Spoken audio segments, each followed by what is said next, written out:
평생의 짝을 만나게 해준다는 백불. 한 웹툰을 통해 서울 서대문구 홍은동에 위치한 옥천암을 알게 되었다.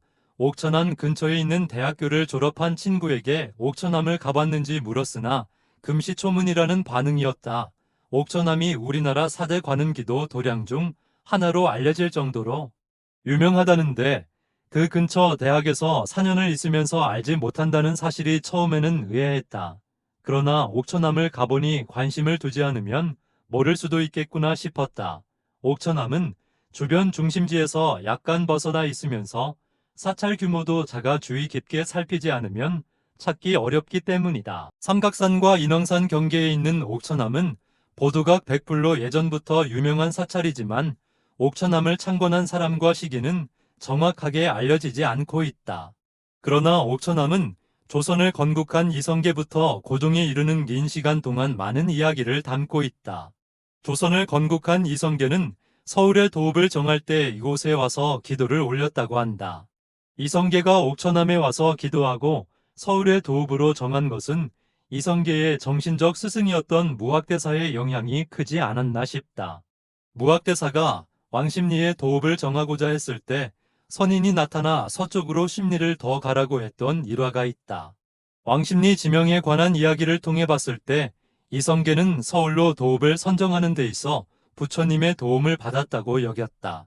부처님의 도움으로 도읍을 정한 만큼 부처님에게 조선의 영원한 번영을 바라며 이곳 옥천암에서 기도하지 않았을까? 흥선대원군의 아내이자 고종의 어머니였던 부대 부인도 이곳에서 고종을 위해 많은 기도를 올렸다. 당시 최고의 권력자의 아내가 이곳에 와서 기도를 드렸으니 작은 사찰에 많은 사람들로 북적거렸을 모습이 상상된다. 이외에도 명성황 후의 지시로 관음전을 지은 것을 봐서도 옥천암은 조선 왕실과 오랫동안 연을 맺고 있던 사찰이다. 보도각 또는 해수관음이라 불리는 백불은 정면과 측면에서 바라보는 모습이 확연하게 다르다. 앞에서 볼 때는 관음보살이 앞으로 튀어나온 것처럼 보이지만 옆에서 바라보면 안쪽으로 휘어져 있음을 확인할 수 있다. 보는 위치에 따라 다르게 보이는 백불의 모습이 신기하기만 하다. 이처럼 보도각 백불이 보여주는 착시 현상은 옥천암을 방문하는 사람들에게 더욱 신비감을 주며 종교적 경이감을 갖게 한다. 백불의 또 다른 특이점은 관모를 쓰고 있다는 점이다. 관모는 벼슬아치들이 쓰는 모자로 대부분의 사찰에 모셔져 있는 관음보살은 관모를 쓰고 있지 않다. 보도각 백불이 관모를 쓰고 있는 것은 정치와 종교를 분리하고 왕의 권위를 높이고자 했던 조선시대의 풍토가 반영된 것이다. 이는 조선 500년 동안 억불 정책을 통해 불교가 왕실의 통제에 따라야 했음을 보여준다. 또한 숭욕불 정책으로 왕실의 안녕과 번영을 비는 공식적인 불교 행사를 열지 못하던 조선 왕실이 부처님에게 기도를 올리기 위한 차선책이기도 한다. 옥천암의 백불에는 재미있는 전설이 내려져 온다. 순조 때의 나무를 팔아 생계를 근근히 이어가던 윤덕삼이란 젊은이가 있었다. 나무를 지게에 지고 서울로 들어가는 자하문을 지날 때마다 가난한 윤덕삼은 늘 외롭고 삶이 힘들어졌다. 고달픈 삶에서 벗어나고 싶었던 윤덕삼은 나무를 팔러 서울에 들어올 때마다 하루도 빠지지 않고 옥천암을 방문하여 부처님께 기도를 드렸다. 예쁜 여자를 만나 자식도 많이 낳고 돈도 많이 벌어서 행복하게 살게 해달라고 부처님에게 정성스러운 기도를 올렸다. 옥천암의 부처님께 1영일 정도를 기도했을 무렵 윤덕삼의 꿈에 한 노파가 나타났다. 노파는 내일 새벽 자하문에서 맨 처음 문을 나서는 여인과 결혼을 하면 행복한 삶을 살 수 있다고 알려주었다. 꿈에서 깨어난 윤덕삼은 밥 한 숟가락 뜨지 않고 불이 나게 자하문으로 달려갔다. 자하문이 열리기를 손꼽아 기다리며 꿈속 노파의 말이 진실이기를 바라고 또 바랐다. 드디어 자하문이 열리자 성문에서 아리따운 여인이 나왔다. 이 여인이 꿈속 노파가 알려준 배필임을 짐각한 윤덕삼은 용기를 내어 여인에게 다가갔다. 여인에게 꿈 이야기를 들려주며 부처님이 점지해준 여인이 당신이라며 용기를 내어 손을 잡았다. 윤덕삼에게 손이 잡힌 여인도 얼굴을 숙이며 부끄럽게 말문을 열었다. 꿈속에서 자하문에 가면 윤씨 성을 가진 남자를 기다리고 있으니 그 남자와 혼인하여 살라는 계시를 듣고 자신도 한 걸음에 달려왔노라고 답했다. 두 남녀는 부처님이 자신들을 만나게 해주었음을 알고 백불 앞에서 혼례를 올렸다.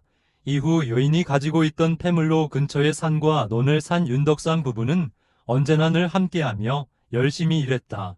부처님이 맺어준 인연을 소중히 여기고 서로를 아껴주며 사랑한 윤덕삼 부부는 얼마 지나지 않아 큰 부자가 되었다. 이후 윤덕삼이 옥천한 백불에게 간절한 기도를 올려 큰 부자가 되어 예쁜 아내와 노후까지 행복하게 살았다는 이야기는 수많은 사람들의 희망이 되었다. 옥천암이 있는 홍제천은 윤덕삼의 이야기보다 훨씬 오래전인 병자호란의 아픔도 담고 있다. 청나라 군대에 끌려간 수많은 여인들이 목숨을 걸고 도망쳐 고국으로 돌아왔지만 이들을 받아주는 집은 어디에도 없었다. 오히려 정조를 잃은 부도덕한 환양년이라며 손가락질을 했다. 인조가 홍제천에서 몸을 씻으면 정조를 회복한 것이라 이야기하자 수많은 여인들이 이곳에서 몸을 씻으며 집으로 무사히 돌아가기를 바라며 기도를 올리고 또 올렸다. 그래서 여성을 널리 구제한 하천이란 뜻의 홍제천이란 지명이 만들어졌다. 물론 청에 끌려갔던 여인을 받아들여 준 집은 없었지만 말이다. 옥천암은 조선시대 끊임없이 민중들의 어려운 삶을 대변해주며 그들을 어루만져 주었다. 이들이 어려운 삶 속에서도 희망을 잃지 않도록 용기를 불어넣어 주었다. 옥천암에 얽혀 내려오는 윤덕삼이란 젊은이의 이야기에는 민초들이 어려운 현실을 극복하고 희망을 찾고자 하는 마음이 담겨 있다. 그리고 홍제천에서 가족의 품으로 돌아가기를 염원하던 여인들의 아픔을 치유하고자 했던 마음이 옥천암에 깃들여져 있다. 이처럼 왕실에서 백성에 이르기까지 많은 이들이 찾아와 사랑하던 옥천암은 그대로인데 홍제천이 더러운 하천이 되었다. 과거 옥같이 깨끗한 물 옆에 사찰이 위치하고 있어 옥천암이라 명명한 것인데 현재는 백불만의 깨끗함을 지니고 있다는 사실에 아쉬움이 커진다. 100년 전 맑고 투명한 물이 흐르는 홍제천 옆 옥천암은 분명 멋진 경관을 보여주었을 것이다. 이제는 옥천암을 휘도는 홍제천 물이 깨끗해져서 서울 시민들이 언제든 마음 편하게 쉴 수 있는 휴식처가 되었으면 좋겠다.